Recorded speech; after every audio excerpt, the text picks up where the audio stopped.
Selamat datang kembali, Anda kan berbagi kutipan menarik ya dari buku Inspired. Nah, hari ini kita coba kulik bareng soal produk discovery ini. Pernah nggak sih Anda mikir gimana caranya tim-tim produk hebat itu bisa yakin gitu apa yang mesti dibuat jauh sebelum mereka beneran ngerjainnya gitu. Kayaknya buku ini pas banget buat ngebahas itu.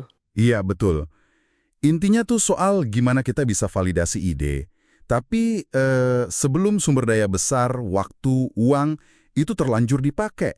Jadi gimana caranya misahin ide bagus dari yang kurang bagus, secepat dan semurah mungkin, bukan asal tebar aja gitu. Oke.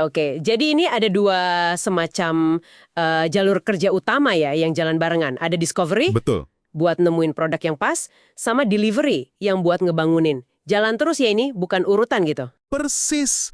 Keduanya paralel dan berkelanjutan. Nah, si Discovery ini misinya khusus banget. Dia harus ngelewatin 4 semacam jurang risiko gitu. Kalau nggak hati-hati, ide produk bisa gagal total di sini. Bahkan sebelum mulai coding. Wah, 4 ya? Apa aja tuh? Pertama, risiko nilai. Ini paling dasar. Pelanggan beneran butuh nggak sih? Atau mau pakai ini nggak? Kedua, risiko kegunaan. Oke, mungkin butuh. Tapi mereka bisa nggak pakainya? Gampang gitu. Jangan-jangan malah bikin frustrasi. Kegunaan, iya. Sering kelewat nih kayaknya. Saya kira cuma soal mau beli apa enggak. Terus yang ketiga? Ini bagiannya tim engineering. Kita mampu nggak sih bangun ini? Teknologinya ada, waktunya cukup, dan keempat, risiko kelayakan bisnis. Nah, ini lebih luas. Solusi ini cocok nggak sama bisnis kita secara keseluruhan? Legalnya gimana? Pemasaran? Keuangan? Nguntungin nggak? Gitu. Discovery itu ya buat jawab 4 ini di awal. Jadi kita mesti siap mental ya. Kalau banyak ide awal, bahkan yang kedengerannya keren banget, mungkin nggak lolos uji ya. Dan yang lolos pun perlu ditweak lagi gitu. Banget. Itu kenyataan pahitnya.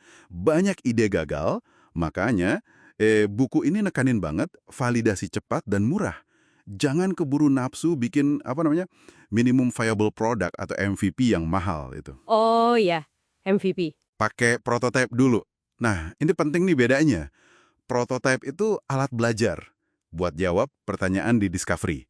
Seringnya, ya sekali pakai buang. Kalau MVP, itu udah produk beneran versi pertama. Udah berfungsi, ngasih nilai ke pengguna awal. Itu udah masuk delivery. Oke, paham bedanya. Tapi ini kan bukan kerjaan manajer produk sendirian ya. Kayaknya kolaborasi penting banget. Cuma, ngelibatin engineer dari awal banget di Discovery, apa nggak malah jadi lambat atau idenya jadi terbatas gitu? Nah, ini sering jadi miskonsepsi. Justru sebaliknya, keterlibatan engineer dari awal itu krusial banget. Mereka bukan cuma ngecek ini bisa dibuat nggak gitu ya, buat resiko kelayakan teknis tadi. Tapi sering banget, mereka malah bisa kasih usul solusi teknis yang lebih, elegan, lebih cepat, atau malah nemu kemungkinan baru yang kita nggak kepikiran. Jadi kolaborasi PM, desainer, sama engineer dari awal, itu jantungnya Discovery deh. Oke, masuk akal banget. Nah, katanya buku ini, terutama di sekitar bab 3-4, itu ngasih gambaran umum ya soal teknik-teknik discovery ini. Bisa kasih contoh nggak biar lebih kebayang? Tentu. Tekniknya banyak banget sih, tapi bisa dikelompokin lah. Pertama, ada teknik framing.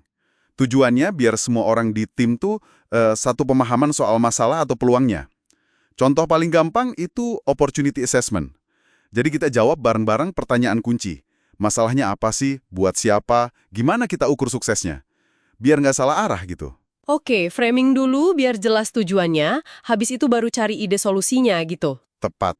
Masuk ke ideation. Nah, salah satu cara paling kuat ya, wawancara pelanggan. Tapi bukan sekedar nanya, Anda mau fitur apa? Bukan gitu. Tapi lebih dalam. Gali kebutuhan, masalah, konteks mereka sehari-hari. Nah, dari situ biasanya muncul ide-ide solusi yang beneran relevan. Wawancara mendalam ya. Terus ide tadi diwujudin jadi prototyping kan? Ada contoh teknik prototyping yang unik gitu nggak? Wah, banyak. Salah satu favorit saya itu Wizard of Oz. Wizard of Oz, kayak film? Iya, namanya unik. Ini bukan sulap beneran, tapi cerdik banget. Jadi gini, kita mau uji ide fitur yang otomatis. Nah, si pengguna di depan itu ngiranya dia interaksi sama sistem otomatis canggih.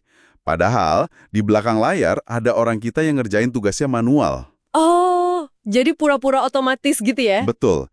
Ini cara super cepat buat ngetes kegunaan sama nilai dari konsep otomatisasi itu, tanpa perlu repot-repot bangun sistemnya dulu.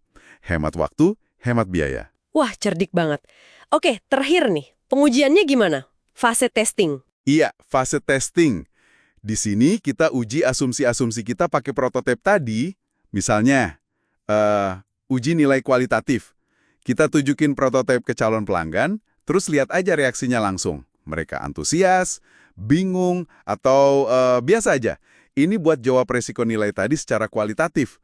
Semua teknik ini, dari framing, ideation, prototyping, sampai testing, tujuannya ya satu, belajar secepat mungkin dengan ongkos serendah mungkin. Jadi, kalau saya coba simpulkan nih ya, produk discovery ini kayak semacam siklus belajar super cepat ya. Tujuannya, biar kita nggak kejebak bikin sesuatu yang salah.